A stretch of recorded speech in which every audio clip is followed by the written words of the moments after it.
नमस्कार, मैं सुधीर चौधरी और आप देख रहे हैं एपीएस न्यूज 2.0। तो आइए बात करते हैं आज के मुख्य समाचार में। देश भर की तमाम बड़ी खबरों पर नजर डालते हैं। उससे पहले वीडियो को लाइक करके चैनल को सब्सक्राइब जरूर कर दें। महाराष्ट्र के डिप्टी सीएम एकनाथ शिंदे ने रविवार को विपक्ष को जनता की समस्याओं को लेकर रूबरू कराया है। उन्होंने कहा कि विपक्ष का काम जनता की समस्याओं को सदन में सरकार के सामने रखना होता है। डीजीसीए ने साफ चेतावनी दी है कि इसके बाद कोई और समय नहीं दिया जाएगा। तय समय पर जवाब न देने पर हम उपलब्ध रिकॉर्ड के आधार पर एक तरफा कार्रवाई करेंगे। महाराष्ट्र के पुणे में डिप्टी सीएम अजीत पवार के बेटे पार्थ पवार से जुड़े जमीन घोटाले मामले में दूसरी गिरफ्तारी हुई है। रविवार को राजस्व विभाग के उपनिबंधक रविंद्र तारू को गिरफ्तार कर लिया गया है। इस मामले में निलंबित तहसीलदार सूर्यकांत येवले, रविंद्र तारू समेत कुल 8 लोगों के खिलाफ मामला दर्ज किया गया है। नवजोत कौर सिद्धू के 500 करोड़ देकर मुख्यमंत्री पद वाले बयान ने कांग्रेस में भूचाल ला दिया है। पार्टी ने इस आरोप को सिरे से खारिज करते हुए इसे झूठ बताया और पूरे बयान का विश्लेषण कर नोटिस जारी करने की बात कही है। वहीं बीजेपी ने कांग्रेस पर निशाना साधते हुए भ्रष्टाचार का आरोप लगाया है। बीजेपी ने कहा है कि भ्रष्टाचार और कांग्रेस एक ही सिक्के के दो पहलू हैं। गोवा के नाइट क्लब में आग लगने की घटना में 25 लोगों की दर्दनाक मौत हुई। इस घटना ने पूरे देश को हिलाकर रख दिया है। अब इस मामले में गोवा राज्य आपदा प्रबंधन प्राधिकरण ने सभी नाइट क्लब, रेस्तरां, बार, इवेंट वेन्यू और समान प्रतिष्ठानों के लिए नई एडवाइजरी जारी की है। आम आदमी पार्टी के सांसद संजय सिंह ने कहा कि वोटर लिस्ट में डेथ, परमानेंट शिफ्टेड और अनट्रेसेबल कैटेगरी के नाम पर बड़े पैमाने पर मतदाताओं को हटाया जा रहा है। उन्होंने आरोप लगाया कि बीजेपी चाहती है कि मतदाता कार्यालयों के चक्कर लगाते रहें और अंत में उनका वोट भगवान भरोसे रह जाए। सरकार से नोटिस मिलने के बाद इंडिगो एयरलाइन के सीईओ पीटर एल्बर्स अब अपने कर्मचारियों के बीच पहुंच गए। रविवार को सीईओ गुरुग्राम में एयरलाइन के ऑफिस पहुंचे। उन्होंने कर्मचारियों से बात करते हुए कहा कि इस समय वे गुरुग्राम ऑफिस में बैठे हैं। मैं अपने ग्राहकों के दर्द को समझ रहा हूं और मुझे इस बात का बेहद ही खेद है। मुख्यमंत्री यादव ने अधिकारियों और जवानों की हौसला अफजाई करते हुए कहा कि एंटी नक्सल अभियान को लगातार सशक्त और सुदृढ़ किया जा रहा है। प्रदेश में 15 नवीन अस्थायी कैंप और विशेष सहयोगी दस्ता के 882 पद स्वीकृत किए गए हैं। 6 दिनों की अफरा तफरी के बाद इंडिगो की उड़ानें अब पटरी पर लौट रही हैं। अब तक यात्रियों को 610 करोड़ रुपए का रिफंड किया जा चुका है। उनके 3000 बैग भी लौटा दिए गए हैं। बाकी अलग हुए बैग्स को 48 घंटे के अंदर ट्रैक करके यात्री तक पहुंचाने का आदेश है। जम्मू कश्मीर की पूर्व सीएम और पीपुल्स डेमोक्रेटिक पार्टी प्रमुख महबूबा मुफ्ती ने रविवार को श्रीनगर में प्रेस कॉन्फ्रेंस कर केंद्र सरकार पर निशाना साधा है। इस दौरान उन्होंने दिल्ली बम धमाके में शामिल कश्मीर के युवाओं को लेकर भी बद्धा बयान दिया है। स्टाफ की कमी और ओवरवर्क के कारण इंडिगो की हजारों उड़ानें रद्द हुई। इससे लाखों यात्री परेशान हुए। यह केवल टिकट सस्ता करने का खेल नहीं, बल्कि कर्मचारियों के शोषण और यात्रियों को असुविधा पहुंचाने का भी मामला है।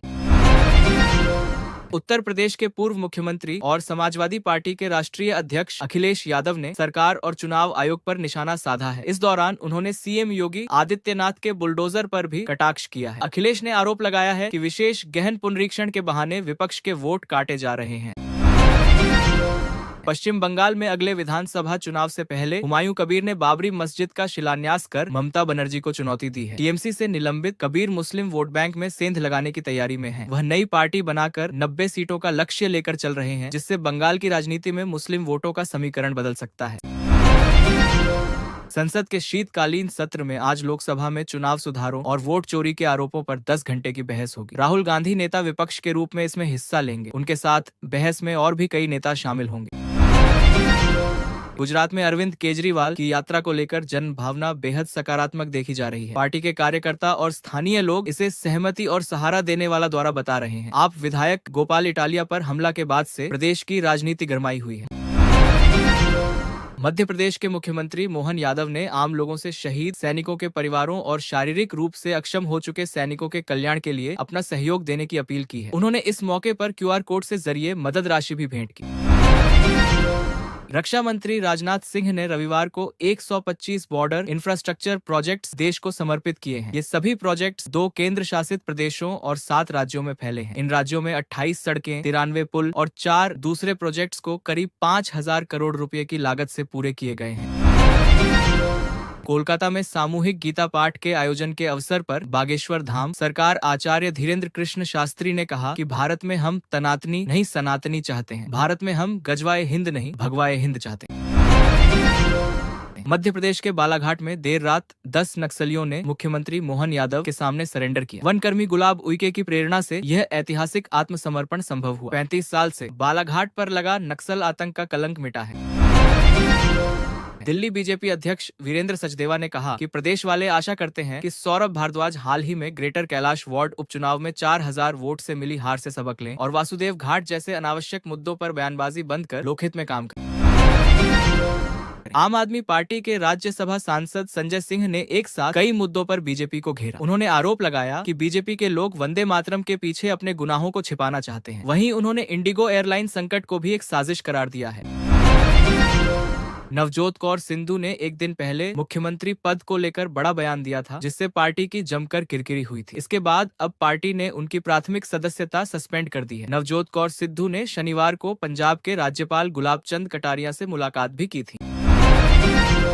केरल में स्थानीय निकाय के चुनाव के लिए 9 और 11 दिसंबर को वोटिंग होगी। भाजपा सब जगह लड़ रही है। केरल में भाजपा न तो विधानसभा में और न ही लोकसभा में अपना खाता खोल पाई है। अब देखना यह है कि क्या 2026 में भाजपा केरल में कोई चमत्कार दिखा पाएगी। श्रीनगर पुलिस ने आव्रजन और विदेशी अधिनियम के तहत अनिवार्य फॉर्म सी रिपोर्टिंग मानदंडों का उल्लंघन करने के लिए शहर भर में कई होटलों, होमस्टे और कई हाउसबोट ऑपरेटरों के खिलाफ कड़ी कानूनी कार्रवाई शुरू की है। सुप्रीम कोर्ट ने राजस्थान सरकार को नोटिस जारी कर Rajasthan prohibition of unlawful conversion on F religion act 2025 की संवैधानिक वैधता को चुनौती देने वाली याचिका पर जवाब मांगा है। इस कानून में धोखे से सामूहिक धर्मांतरण कराने पर 20 साल से लेकर आजीवन कारावास तक की सजा का प्रावधान है।